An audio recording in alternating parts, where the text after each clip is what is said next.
E aí galera que lê Gibi, tudo tranquilo com vocês? Sejam muito bem-vindos ao Eu Leio Gibi. O meu nome é João e hoje é dia de bate-papo quadrinístico. Bate-papo quadrinístico de hoje eu quero conversar um pouquinho com vocês sobre uma coisa que às vezes acontece, né? A gente está lendo um gibi, esse gibi é legal, é um gibi que de repente a gente está gostando bastante, mas ele consegue ser chato ao mesmo tempo. Por que que isso acontece, como isso acontece?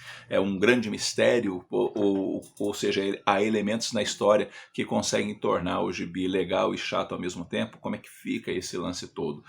Antes, porém, da gente conversar a respeito dessas questões, se você não é inscrito no canal, aproveita esse momento lindo para se inscrever no canal, porque se você se inscreve no canal, você ajuda muito Eu Leio Gibi. Também, um outro jeito de ajudar é curtindo o vídeo, porque quando vocês curtem os vídeos, também ajuda muito na divulgação do canal dentro do próprio YouTube. João, quero ajudar de uma forma, de ajudar mais ainda. Se quer ajudar mais ainda, compra por meio dos links que estão aí na descrição do vídeo, que quando vocês compram por meio desses links, vocês também ajudam muito o canal e ainda tem aí o botão Sou Membro, que se tornando membro do canal, você também dá uma força muito significativa aqui pro Eu Leio Gibi. Valeu pela força, valeu pelo apoio de vocês. Vamos então ao nosso bate-papo quadrinístico nesse tema de gibi que é legal e é chato ao mesmo tempo.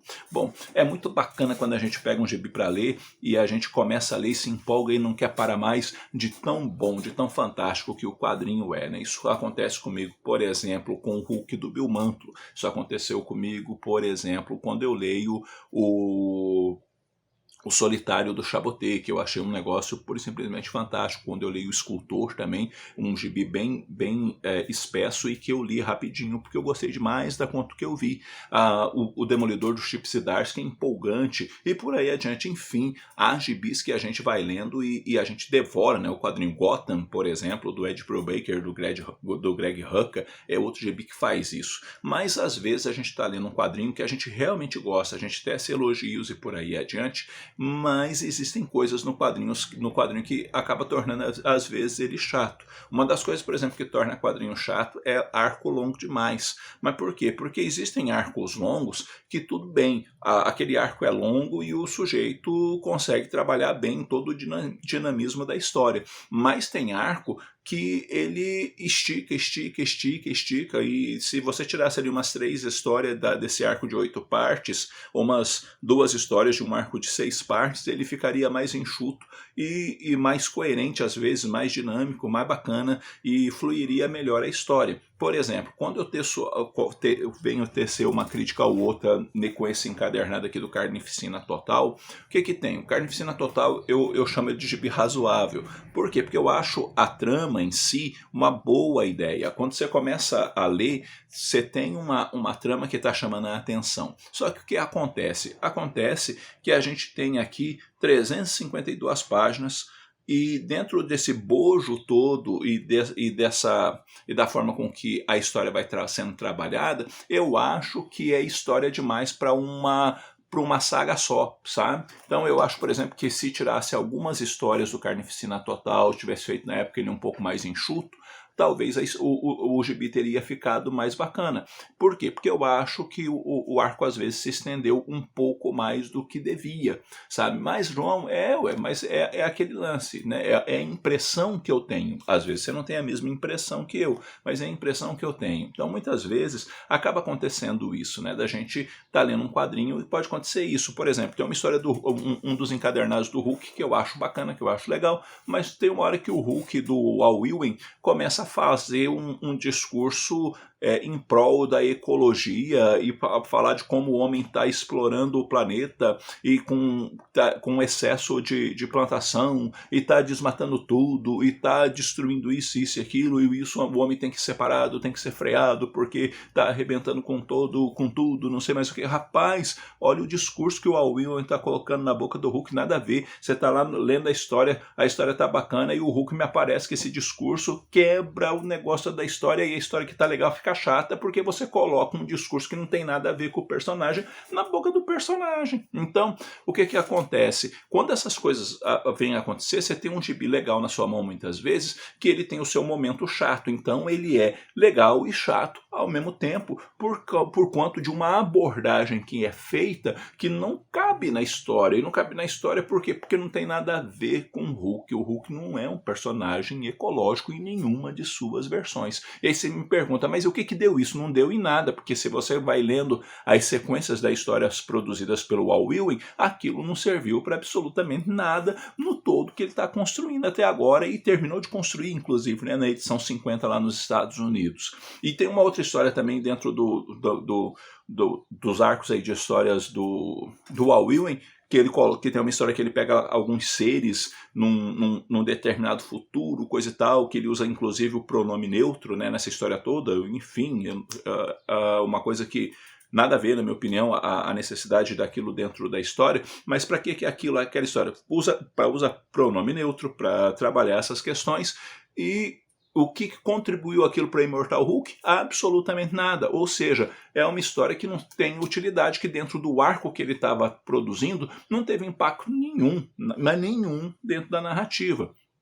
Então você tem um gibi legal, você tem ali um arco que está caminhando bem, que tem uma história no meio que desafina com toda a harmonia que o cara está tentando trabalhar dentro do quadrinho. Você fala, mas João, isso acontece muitas vezes, acontece não só com essa questão, na minha opinião, de às vezes um arco longo demais, ou de você colocar discursos na boca de determinados personagens que muitas vezes não tem nada a ver com esses personagens, é o autor fazendo o personagem de avatar dele, né, para ele fazer o discurso que ele bem entende, por aí adiante. Essas coisas não são legais, porque quebra o ritmo da história, e é uma quebra de ritmo que não é legal, e também histórias colocadas no meio disso que também não contribuem de verdade, tornam uma coisa que é legal chata, ou seja, tem o seu momento chato, o seu momento que não é bacana. O excesso de histórias num arco, que às vezes não precisa, que você está vendo que às vezes está enchendo linguiça naquilo ali, também é um negócio chato. Mas tem outras características também que muitas vezes acontecem. Por exemplo, eu gosto muito disso aqui, ó, Moonshadow. Tem gente que não gosta de Moonshadow. Quando eu fiz o vídeo do Moonshadow, eu falei, olha gente, é o seguinte, nem todo mundo vai gostar disso aqui, porque Moonshadow é um gibi que, do jeito que o J.M. DeMatteis conduz a história, pode ser que tenha gente que não vá gostar do gibi. Mas por quê? Porque você pega e você dá uma olhada no Moonshadow e você tem uma arte muito bacana. Entretanto, porém, você vai passando páginas e mais páginas muitas vezes, que o gibi não parece um gibi, sabe? Ele tem os quadros, tudo, belezinha, só que o jeito que você vai lendo um gibi, parece que você está lendo um livro e não um gibi, de tanta questão narrativa que o J.M. DeMatteis tem, e o jeitão de contar, que parece que você está mais lendo um livro ilustrado do que lendo uma história em quadrinho. Então você tem uma história muito bacana, que é a história do Moonshadow, que muitas vezes parece mais, por quanto da opção narrativa do J.M. DeMatteis, que parece mais um livro ilustrado do que um gibi. E isso muitas vezes torna a leitura um pouco maçante, torna a leitura um pouco cansativa, torna a leitura um pouco chata, e isso torna Moonshadow um gibi muito legal, que consegue também ser chato ao mesmo tempo, por causa da opção narrativa escolhida pelo J.M. DeMatteis, que em alguns momentos fica muito carregada por causa desse jeito que ele vai construindo a história, sabe? E ainda quero citar mais um, que é um clássico, eu diria, né? Um clássico, porque realmente que é um quadrinho do Alan Moore com o Ed Campbell, que é o do Inferno, né? Que é essa edição aqui da Veneta, que é um quadrinho assim com muito, muito bem cuidado, um trabalho editorial bem bacana da Veneta, e que, cara, isso aqui é um quadrinho sensacional, tá? Você vê o cuidado da equipe criativa, você vê que o Alan Moore acaba sendo muito cuidadoso com o roteiro, você vê que há pesquisa, há um trabalho assim até exaustivo do Alan Moore para construir os detalhes da história, para ficar o mais rico possível.